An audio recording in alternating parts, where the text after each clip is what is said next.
What's up, guys? I'm Michael from Gun Gamers. And I'm Ian from Gun Gamers. Oh my god, who are you? I'm the new Proby. Oh my god. Please don't call yourself a Proby. That's fucking cringe.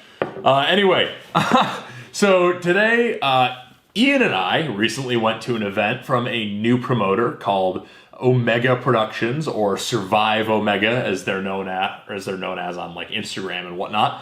But we attended the event Desolation down at Skirmish Paintball this past weekend, and we have some thoughts on that event, and we wanted to talk about our experience there. To start with, number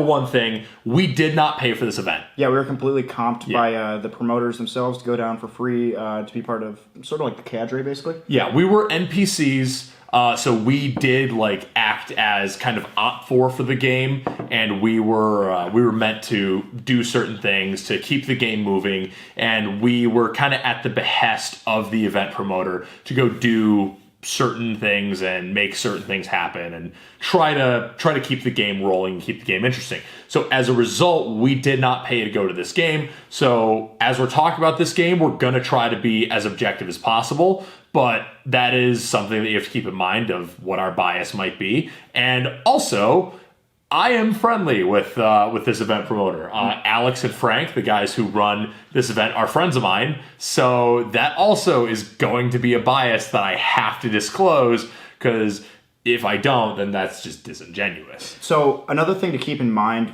for this event is that we were part of a antagonist faction that had additional resources compared to the player factions, the people who actually paid to come to this event. How much we used those resources, we will discuss. Yes, we will. Yep.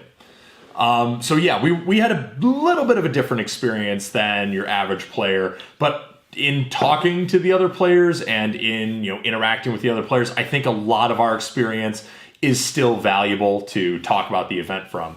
So enough with the disclosures and the full transparency and all that. What is Survive Omega? What is Omega Productions? So Omega Productions is a new airsoft event promoter being headed up by Frank and Alex. And these guys are like local to us. They're from Buffalo.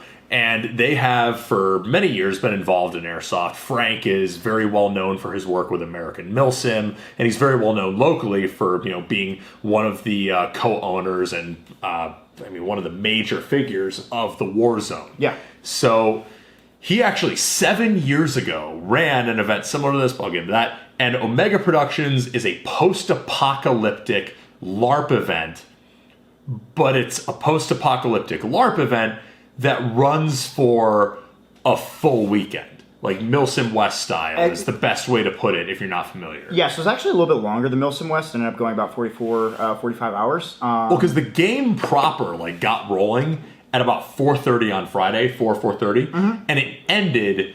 They ended this one early because the weather was so inclement. Yes. Or at least they set the index to be a little early because the weather was so inclement, and it ended at noon on Sunday.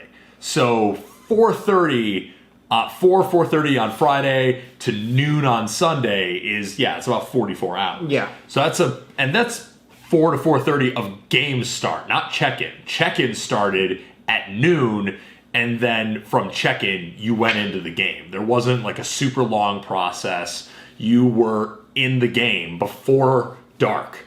So that's an interesting thing, is that night one at this game was like not even really night one. It was day one. Not only that, but being the antagonist faction, we did get a little bit of contact in with the other communities before the day had even ended. I mean, that's not something you typically see at Milsim West. Usually, night one is something. I mean, you're gonna have more. Usually at Milsim West, night one is like a couple of firefights, maybe one big firefight between a couple portions of the force. But night one is kind of like you get to your PB, you set up, and however hard the fight is depends. But at this game, night one is like, hey, go to your camp, go to your community that you're assigned to go to, and when you get to your community, you'll get your initial allotment of ammo. all 10 BBs of it, and and when you get your initial allotment of ammo, from there you can meet up with people from the other community, defect to a different community, choose which community you want to stay with, or you can just go scavenge for resources. Yeah. So one of the things Eric just mentioned is that all 10 BBs of that is pretty serious. I mean, this event had a total magazine capacity of 300 rounds max, and you only Total. Yeah. And you only started off. Well, I mean, the player faction only started off with 10 rounds of ammo, so that is extremely limited. Not to mention the fact that the ammo for this event was all mismatched. So players had no idea how much or what the actual ammo weight was. The bags were actually labeled with different color Omega symbols. Yeah. So that was kind of the coding, but no one knew what the colors meant except for the staff, and they didn't tell anybody. Exactly, and the way that ended up playing out is that nobody really knew how much the ammo weighed, and it was a very, very good way of simulating really, really crappy ammo that you'd find in a post-apocalypse. Yeah, like rusted out Tula or shitty reloads. Or really bad corrosive burden primers. Yeah. Yeah. So, and I thought that was really cool. Now, we had a bit of an advantage in that we literally just had bottles of ammo back at our base. Yeah, it was like a bottle of 3 2s and a half and a bottle of 2 5s. So, yeah. So we actually did not want for ammo. And as a result, the potential was there, I think, for us to be like stupid overpowered. But I think something for Omega to keep in mind, and for just you to keep in mind if you ever end up in our position, is the job of an antagonist NPC faction isn't to just go around curb stomping everybody. Yeah, you're not there to wipe people out. You're there to act as a harassing force while people are trying to accomplish missions to obtain, additional resources. Yeah, and you should be threatening, not overpowered.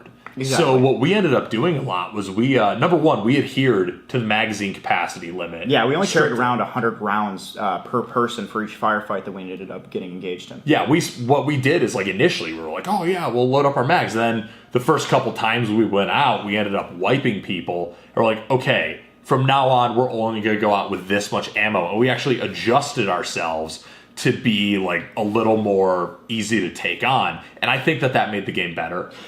So one thing you just mentioned is loading up ammo. There are no mechanical speed loaders. Oh in yeah, these events. yeah. There are no mechanical speed loaders. So you're either loading by hand using a ghetto rigged straw and like a stick, or you have those really old like 2004 Tokyo Marui plunger style speed loaders, which are allowed because they're not mechanical. Exactly. So it's the tube and plunger speed loader. Those are allowed. So if you're going to one of these events, get one of those speed loaders. It'll make your life way easier. Don't bring your Odin. Don't bring your piece of shit Elite Force speed loader that you decide to bring. Grab a couple plunger speed loaders. Yeah, and while that might seem like a dumb thing, while that might seem like, oh, well, that's so arbitrary. Why is that a big deal? Why can't I bring my Odin? Think about how much slower that makes loading magazines. It makes it where loading magazines in the middle of a firefight is practically impossible. Not only that, but that it also makes it so you're going to be far more likely to conserve ammunition during these firefights, and that's going to be an experience all of its own. The thrill of knowing, hey, I only got 11 rounds in this magazine, so I'm going to need to conserve ammunition. Or if you're you, the thrill of knowing I only have like 4 more shots in this revolver. In this smoke wagon. Yeah. I actually, for this event, ran my main weapon. I had 2 of them. For a small extent of it, I ran a VFC Scar H, which I converted into a DMR platform, as well as a Crytek Vector. But I had far more fun running like a smoke wagon with the single action army from Elite Force with like 6 rounds in a mag or in a cylinder rather. Just because, plus the 12 extra shells I gave plus you. the 12 extra shells. Yeah, because then the reload for it is like the actual single action army reload. Oh my god, it's super slow. it's so long. But honest to God, when you go to these events, one of the things you got to keep in mind is that your weapon choice is going to be extremely important. And weapons that seem completely impractical outside of like a wall hanger at home are going to be actually pretty useful at these events, like the smoke wagon. Yeah, because if you can get your hands on some good quality ammo and your gun shoots really well, what we found was more important than superior firepower at this game, because you don't have enough ammo to do fire superiority unless you have more people already. Exactly, and you cannot maintain superior firepower for a long period of time because you're going to run out of ammo. You only have 300 rounds max. And plus whatever ammo you're using might be mismatched, might be, your gun was out in the rain all night, so your hop-up's barely working, which we had happen. Or it's 40 degrees out and you're not running. And your hop-up is bucket. frozen. Yeah, so my Sima AK for a while that I was using barely fucking worked. So there was one engagement where I killed somebody by mortaring my Sima AK because the stupid stock hop-up was barely working. I mean, one of the guys we ran with. So at this event we ran with Chris Hoyt from Amped Airsoft as well as a guy named Muggsy from Amped Airsoft. Yep. And Ty from Dark Horse. And Ty from Dark Horse Milsim. And one of the things that Muggsy was saying is that, hey, my hop-up is completely frozen, so I might as well run something like a smoke wagon or like a lever action at this next event because it's going to be completely useless anyway. Yeah, and so weapons that have low ammo capacity, but that will work no matter what the conditions. Yeah. There's a real serious consideration for that. So one of the things I was thinking about was picking up something like like the APS Cam 70 or Cam 870, like the. That's a game where that might actually be practical because just the amount of shot it puts out, you can take out a group if you decide to betray them. Not only that, but I mean you could use 12s in that thing and you'd still be just as effective. So we're not gonna. What are you gonna say? No. Go ahead. I was gonna say so. We've lingered a long time, but point is. The way the weapon and ammo restrictions work, a lot can be more practical than you expect. So it almost comes down to only carrying the bare minimum of what you need, especially because at this game, combat is not the same and it's not really a focus. Oh, exactly. And even when you do come into combat, it's different because based off of the fact that you might have to ghetto load ammo, which is different weights of ammo, and the fact that you have such a limited amount of ammo, the main focus in combat isn't necessarily being an accurate shot. Well, it is, but it's movement and maneuver. So actually making sure that you can take someone down with 1 or 2 rounds is far more important than just dumping ammo on them and making sure that you can just spray them down. And I would also say that the element of surprise is incredibly important. Oh, because super important. A lot of situations we found ourselves in, it was the person who started the gunfight who won the gunfight. Oh, exactly. We ran into a couple situations where there were people who we just completely outgunned because of the amount of ammunition that we had. They ended up beating us in a gunfight because they just simply had they had the element of surprise. They had the element of surprise, and they took out 2 or 3 of us before we could react. Yeah, and that was very important because at this game you can get more element of surprise because number one, the game was sparsely populated. That was something that is intentional, but was even more exacerbated at this game because there were only 26 players. Yeah, that was mainly due to inclement weather. Additionally, there were a couple instances of people not being able to make it due to either trouble at home or their car breaking down. Or finals. Corey. Yeah, we Sorry, see. Dad. It's gonna be all right, son. Anyway, you had these instances of people not being able to make it, which made population as well as firefights fewer and far between, which I think was kind of the advantage of the event. I do think it worked, and the reason that it worked so well is because it allowed for a lot of emergent gameplay. Yeah, and that's something that is not as relevant at a lot of other games. So explain what you mean by emergent gameplay to the non-college educated folk like myself. So emergent gameplay is complex situations that arise from the interaction of relatively simple mechanics. So I actually have a perfect example of this. Towards the end of the game, we ended up having a situation where we had allied with another faction and then paid off a traitor with a significant amount of in-game currency to basically go to the other community's camp, throw a frag grenade, and then start off an attack. What we didn't realize is that this specific traitor not only threw a frag grenade, but he just slaughtered everyone. He sprayed down half the community. So when we showed up, I was firing off my smoke wagon, and I realized, oh shit, I'm just shooting dead people at this point. Yeah, and the interesting thing is because you didn't have a way to predict how that engagement was going to go. Exactly. It's not like a traditional milsim game of we're gonna do this with our squad, and we're relatively this. The traitor was an unpredictable character, and it was sort of a neutral character at that. So you weren't necessarily going to engage him on sight. And it was also a risk to hand him a grenade and say, we want you to go kill this camp. Because what was to stop him from taking all of our money, pulling that pin, and killing all of us? And not only that, but I had talked to a couple players after the game, and they had stated that there were instances where they had ran into the other community, but just simply did not fire, A, for that emergent gameplay you're talking about, or B, they didn't have any fucking ammo to engage. Yeah. And then the other thing with emergent gameplay was another situation I think that perfectly, demonstrates that. We were acting, so this was like a controlled gameplay scenario that then ended up being way more interesting because of an emergent gameplay scenario. So we were holding, like, Alex, who's one of the staff members, we were holding him hostage as he was, like, kind of deceptively asking the northern camp to bring a cooler to him, and we were basically holding him hostage, and we were gonna try to do this, big show of trying to have a hostage exchange and, make an interesting scenario kind of as a guided thing. Well, we didn't realize that people from the southern camp were coming up on us. Yeah, so we basically had the northern community who was supposed to do this hostage exchange, but then the southern community shows up, and I'm peeking out of my little piece of cover and noticing, oh shit, they're not northern community. So I spray down a couple of them. We end up engaging in a firefight with them. Because we lost the element of surprise then once they heard fucking shooting. So I just execute Alex, and we engage in a 3-way firefight of raiders versus southern community versus northern community, of everyone versus everyone. And at the end of it, only one raider was left alive, and he was the only survivor. So, quick tip to anybody who gets in a 3-way gunfight: nobody wins in a 3-way gunfight. 3-way gunfight. But that was a scenario where this, like, normally what would be kind of a scripted event became way more interesting because the amount of player freedom at this game is, I think, personally kind of unparalleled. Oh, yeah. I mean, you're not going to find this kind of thing at a Milsim West event. Nothing against Milsim West. They've got their own. I fucking adore Milsim West. I love Milsim West. But to be fair, we have not been to an Insurgency event, which is its own LARP. But at Insurgency, there's, like,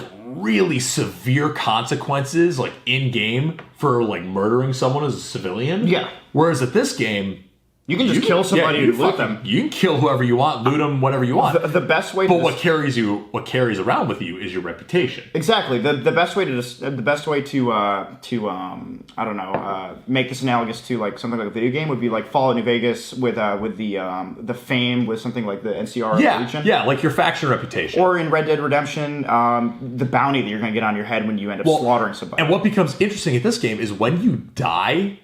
If you die at one community, you have to go to the other community to respawn. Not only that, but you lose, as long as they search you properly, you will lose every resource that you have on you. Yeah, because they can empty your mags. Exactly. Like, it's not, your ammo in your mags is not safe. They can take your mag out of your gun, empty it into whatever they want, and hand you back your empty mag and say, that's what you've got for when you get back. Exactly. And another thing that you can, I think that we should move on to is the fact that they can loot literally everything. Yeah. Anything that has been provided to you in game. This includes food. This includes water. This includes ammunition. This includes literally anything that you have been given. Yes. Is lootable. And that makes you more reliant on using the in-game economy, which I think is a good thing. Oh, yeah. So the in-game economy is based off of shell casings. That's the currency. That is a currency. So you had, like, 308, or I think it was 30.6, and then, like, 54R casings were worth 1, and then a shotgun shell casing was worth 2. And you could utilize these to purchase stuff like ammunition, purchase stuff like food, purchase stuff like water, and you could use those to, further gameplay or actually survive based off. They also did allow you to bring, like, water onto the field with you. So, like, if you bring your own water, that's not lootable. But, like, the 500 milliliter bottles that you bought from merchants were lootable. Yeah, and you actually were given a cap as to how much water you were allowed to bring. However, I mean, obviously, stuff like the event. I don't think you were given a cap of how much water. I think that what they meant was, like, you needed at least a 2-liter capacity for water. Okay, yeah. So, in that, I mean, if you did end up running out of water and you couldn't access trader, obviously, you could go to staff members and be like, "Hey, I need water. Hey, I need food. So, could you, provide me with this?" But I mean, honestly, but you were capped on how much food you could bring. Yes, you can only bring as much food as fits in a 1-gallon bag. Which, I mean, honest to God, if you pack smart, it'll last you the full 44 hours. If you pack smart and you pack, like, a bunch of MRE entrees or something, a 1 gallon baggie of food will sustain you for 48 hours. Like an entire box of Cliff Bars, and I was fine. And then we ended up making it to Five Guys at the end of the event. So we ended up going to Wendy's. Wendy's, yeah. We went to Five Guys before the event. Oh, it was a massacre in those toilets.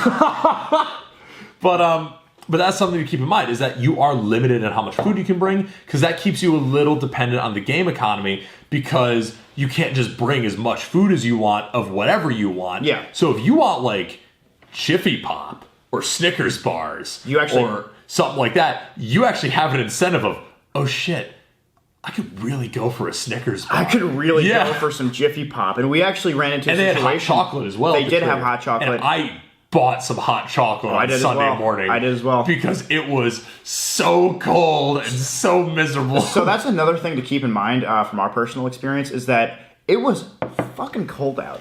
Yeah, it was in the like low 40s the entire event. It was raining the entire event. It was windy pretty much the entire event. And you're sleeping outside. So if you're going to one of these events, pack smart. Don't don't pack like Eric or myself. I mean, Eric was pretty smart in the fact that he made a lean-to. It was just a little bit too small for his enormous mongoloid.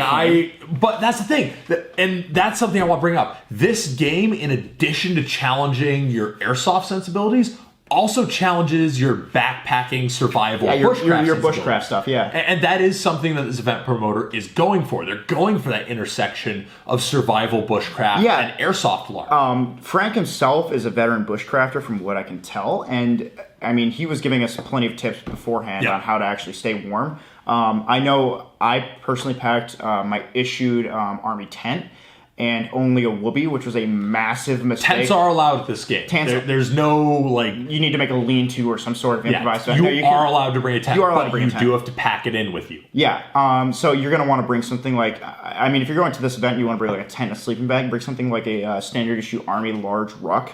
I brought a medium ruck and didn't have enough room for a sleeping bag. And I had my Carry More ruck, which carried everything I needed. So, well, I mean, you say that, but you were also fucking freezing at night. I was freezing because, and this is the thing, it will teach you lessons. Yeah. I was freezing because I did not have a proper sleeping bag. I thought I was going to be fine with my whoopee.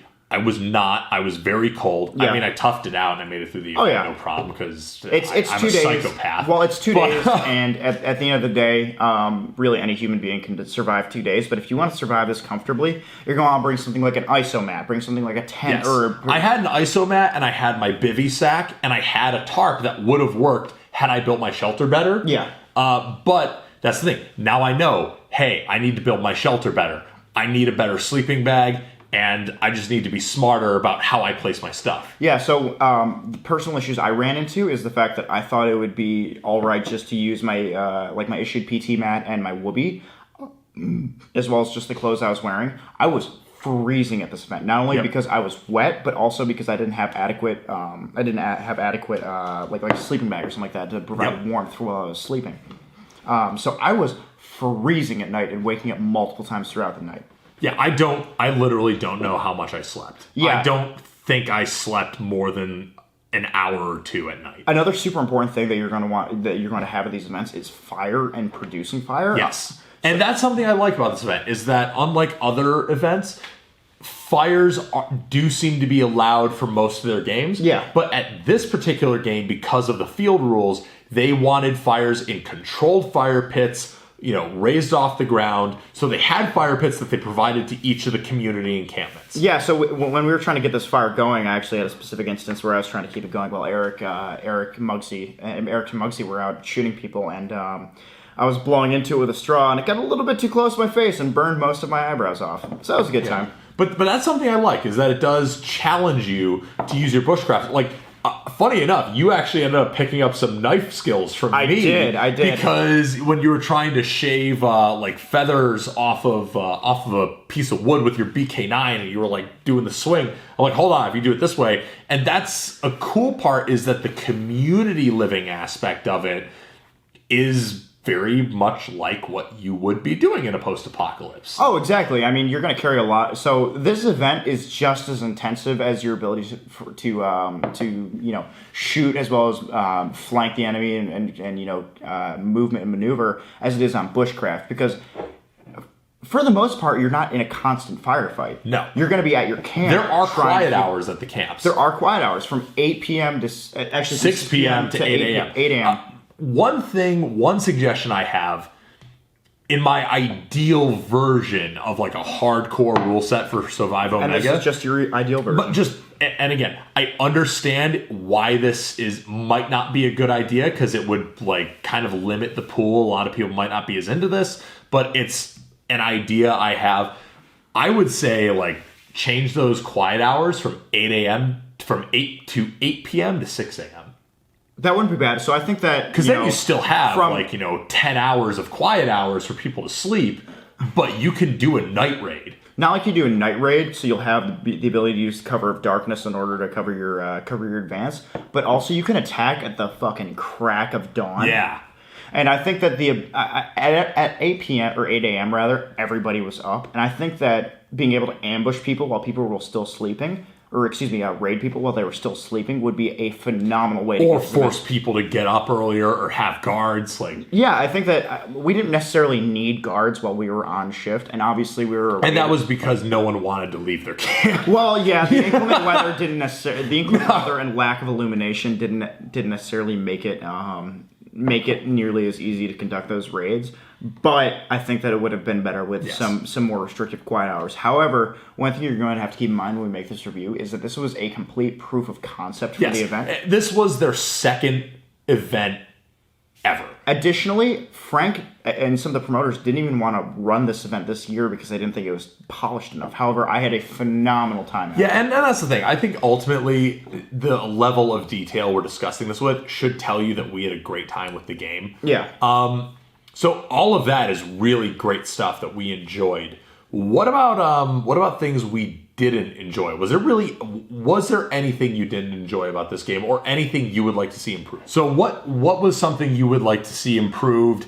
Was there anything you'd like to see improved? Honestly, I'm not super picky when it comes to improving stuff. However, I think that maybe starting the opposition with a little bit more ammo might have been a little bit more conducive to their ability to actually conduct raids and accomplish missions. Who's the opposition? Well, I mean, in our personal perspective, the opposition would be, the general... the communities. Yeah, general communities. I would argue that the reason that they didn't do that, and I actually think it worked out, was pacing. Okay. Because, think about it. How threatening was the antagonist faction extremely. To start? Oh, extremely. Because we had a significant amount of ammo as well as shell casings. Yep. And that significant amount of ammo... But we had the shell casings because we would keep those on us so people could loot them. Yeah, but that significant amount of ammo made us an extremely threatening group to go up against in a firefight because we had immediate fire superiority. I mean, and that doesn't just come from the fact that we were all running stuff like AKs, as well as ARs and vectors, but it also comes from the fact that we just simply had more fucking ammo than they did. We were able to lay down fire, which is why I think it's important that NPCs from now on at Omega are subject to the ammo cap. They should be subject to the ammo cap. We were subject to it as far as I could tell, yeah. But we were just given more ammo. But I think that the game was better when we ran with like one magazine. Yeah, so I don't necessarily have an issue with us being given a significant amount of ammo. Because I think Yuck put it best. Blank checks are to be used, not abused. Yeah. And I think we generally did a pretty good job of being a balanced force of like, we're really threatening to start. Then we became very, formidable still, but something you could deal with if you were smart. And like we were saying earlier, I mean, that element of surprise is so important. I mean, on the second day... I mean, people successfully raided our camp twice. Oh, yeah. They managed to successfully raid our camp, as well as take ammunition, as well as shell casings off of us. And honest to God, I mean... And they raided the key off of me during a night raid because some ninja dude snuck up the stairs off me. But, well, it didn't help that those stairs were completely padded, but that dude did have some serious... No, that dude had some skills. Yeah. So that's the thing is, the NPC faction, I think, should always be subject to the ammo cap. Yep. Which we were subject, from what I could tell. but I think that should be very explicit to all future NPCs. I mean, it was a learning experience for us because I mean, when we started out, we were carrying a little bit more ammo than the ammo cap for other people. However, well, we weren't carrying 300 rounds. We were carrying 300 rounds, but we were carrying the full 300. Yeah, we were carrying the full 300 rounds out to every engagement. Yeah. Which didn't necessarily make it. It made it so it was way easier to wipe a squad, which isn't necessarily what you want from an NPC faction. Yeah. However, I think that one mag rule would be really, really important for the NPC factions in the coming events. Yeah, I do think it would, but more importantly, I think it has to do with NPC selection. Like, just making sure that people who are NPCs, like, have experience with game design, and that's something that I think they did a good job on this game. Well, I mean, I wouldn't necessarily say that they need experience in game design. I think they just need to... Well, they need to understand it. Well, they need to understand game design, but they also need to have the player's experience at heart. Mm-hmm. And like we said earlier, we were comped for this event, so we were only there to make it a better experience for the players who'd actually play or who had actually paid to be there. Yeah, that was kind of what our intention was. Yeah. And I generally think we did a good job. Like, everyone seemed to enjoy role playing with us. Oh yeah, I mean, we had a great time, as well as we had a great time being NPCs. But I mean, the players who were there seemed to have a phenomenal time as well, up until the very end, up until the grandstand that Eric had at the end. Yeah, no, that was great. I hope there's video of that. I hope there's video of it because Eric literally, we were allied with another faction, and we were holding a town at that point, looking for. Of course, this comes like right on the heels of us saying, "Oh, we tried not to just wipe people," but then like we also had to role play our faction and remind them that they couldn't give us too much trust. Yeah, they couldn't give us too much trust, so they successfully raided our camp like right after this. So they did, but we had allied with another community to basically chase treasure. They bought us. Yeah, they bought us to chase treasure. And my actual intention was, if we found the treasure, I was literally going to kill everyone and throw it in a lake. Go complete chaotic evil. Yeah, because our faction was like this nihilistic raider faction that believed humanity deserved what happened to it and that everyone deserved to die as a result. Oh yeah, so myself and Eric, and as well as a member from the northern community, were just sitting atop this building. And it was on a second-story building, and there was like a town square beneath us. Oh yeah, and I just hear Eric start belting out this long monologue. Well, I started off with, "Gentlemen, I've come to a startling realization." And at that point, I realized it's time to start firing on the enemy. Yeah. None of this matters. And we just slaughtered every member of the southern community in this square, and then just started a major firefight because the northern community was coming up behind us. And then there were so many members of the southern community dead that it became like a major thing. So to preface this, the previous like immersion gameplay experience that we had is that we had been bought by these guys to go and raid the southern community's camp. We had raided them, successfully retrieved one of their members who we had paid off to go and lead us. Who led us on a wild goose chase. Complete wild goose chase. To say, oh, the loot box is here somewhere, which I had a feeling was a wild goose chase, but I didn't want to I was having fun with it, so fuck it. Oh yeah, and at that point it was just we were just having a good time, and as well as leading the northern community on Wild Goose Chase as well. But I mean, not to get caught up on a tangent, but there was plenty of emergent gameplay. The Raider faction went out in about as great of a manner as I possibly think we could. Yeah, my headcanon ending is that we all died in that grand. Oh yeah, Eric getting shot up by the enemy and then me immediately committing suicide afterwards. I don't think it could have gone any better. Yeah, I mean, then we got our camp raided like immediately afterward, and then I went on one last push to raid the northern community and killed the only survivor of that gunfight before killing myself, like in true nihilistic fashion. Oh, of course. So that's something that I think, wow, what even prompted that? Well, I can't, honest to God, I can't even remember what prompted that, but this is a phenomenal example of something that you're not going to get at Milsim West. Or American Milsim, or Emsato. Exactly. So if you're someone who likes these long, multi-day events... You know what? That was the biggest thing. I liked how decidedly not military in theme and scope this game was. Oh, exactly. So, I mean, the rule set specifically state you can't use plate carriers, you can't use helmets, you can't use optics. Night vision. You can't use night vision, no battery-powered weapon attachments. And we actually saw that where a guy was using, I think it was like a Trijicon SRS. Yeah, he was using a tritium-powered red dot. It was dual-powered tritium solar. However, I mean, that works perfectly. Yeah, that's not battery-powered. No, it's not battery-powered, so it's perfect for a post-apocalyptic event.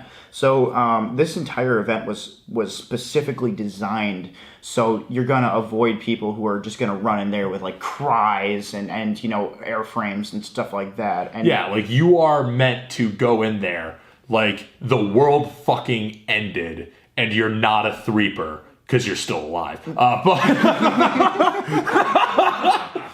But the world fucking ended and you have the shit on your back and this is what you're dealing with. Oh, exactly. And there were some really haggard-looking players who showed up. Yeah, they had like real homeless. They had like their old Carhartts on and what I. Oh, and you showed up with and you showed up. You weren't wearing a load-bearing vest. You literally carried. I had a satchel. Yeah, but it was immersive. Everyone looked like they had scrounged together what they could. Yeah, I mean, I was wearing like M81 Woodland bottoms and a pair of like North Face. With cold weather gear, they were more forgiving of like milsurp stuff. Yeah, because if it looks like haggard and post-apocalyptic, but at this event in particular, because it was so cold and rainy, like they gave people some leeway of, hey, if you have like an M81 field jacket or M81 Equix pants, like they were like staying warm is more important than not wearing camo, but camo is actually a prohibited item in general. Yeah, for the most part, you're not supposed to be out there wearing stuff like multicam or Pencod Green Zone or whatever the preferred camo for the AO would be.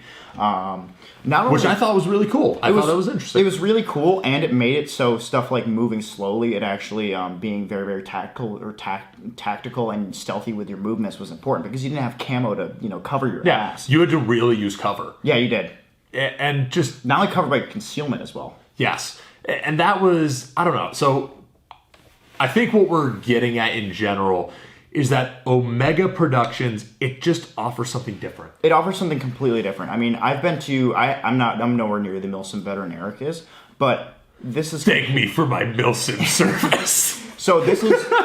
I mean, from Army exercises myself, I've been, it's kind of similar to, like Milsim events are kind of similar to some of the Army experience I have. However, this is unlike anything I've ever been to. So if you're someone who, you've been to MSW, you've been to, American Milsim, you've been to those MSATO events or Jet Desert Fox events. Yeah.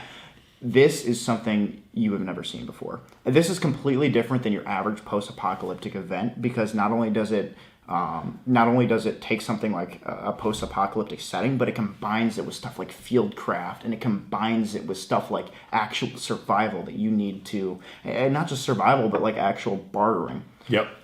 And I've there's other games that are very good post-apocalyptic LARP games. I know Revelations and hosts a couple as well. Yeah, I know Revelations and Ballahack is very popular, but I'm telling you, I think Omega has a formula that is unique. I think that they really have something special on their hands. Not only that, but one thing that Omega does offer is that if you go to an event, you get a discount to the next event.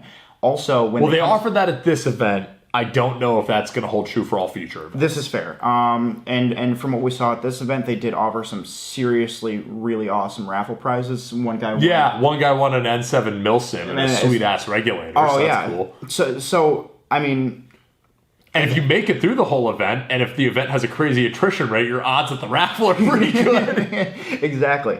Not only that, but like this event as a whole seems like it is absolutely phenomenal, as well as the people who ran it. They're players at heart. They're not there to make money. And that was something that was why I was very excited personally. If you've seen my social media presence, like around the time Omega was announced, I was super hyped. And I was really hyped. So I actually had no intention of going to this game until Eric convinced me about a week before. Yeah. So I got kind of packed for what I, thought it was going to be, but I was blown away by the gameplay. I had no idea it was going to be this good. I mean, from my previous experience about a month ago, I went to Saratov, and it was an MSW event where we were working on militia. Yeah. But Oh my God. I had so much fun at this event, and I cannot stress to you enough that if you are tired of your average Milsim event, or if you want something, Or if you just want variety. if you want variety, if you want variety's a something spice of different, life. give it a shot. Wait for the next Omega Productions event to be announced, and sign up. Yeah, I personally, not just because it's my friend's company, not just because it's a format that I really like, and not just because I went to this event for free, but genuinely because I believe in the concept enough to want to sign on to be involved with this, to actively be excited when this was announced, because I had so much fun at this game, and because I think a lot of people had fun as a result of how we played this game. Oh, yeah. I think that Omega is one to check out. If you want a post-apocalyptic LARP experience, unlike anything else Airsoft has to offer, if you want something different, if you want to play at your own pace, if you want to challenge yourself, I am a huge, huge fan of Omega from now until they do me wrong. Oh, which I don't anticipate happening, but you never know. Yeah. But we had numerous instances of us just being in our little group chat saying like, hey, this person or Corey over there laying on Eric's floor would have a phenomenal time at this kind of event. So, I mean, and this review sounds like such shilling because like we had nothing negative to say. But honestly, God, I didn't have a negative experience other than the fact that I was cold and I burned my eyebrows off.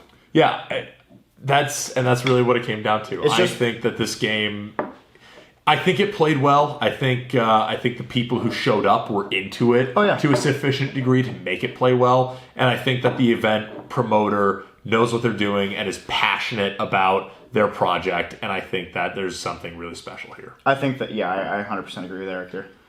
So, I guess those are our thoughts on Omega Productions' Desolation. Hopefully you found this interesting and informative.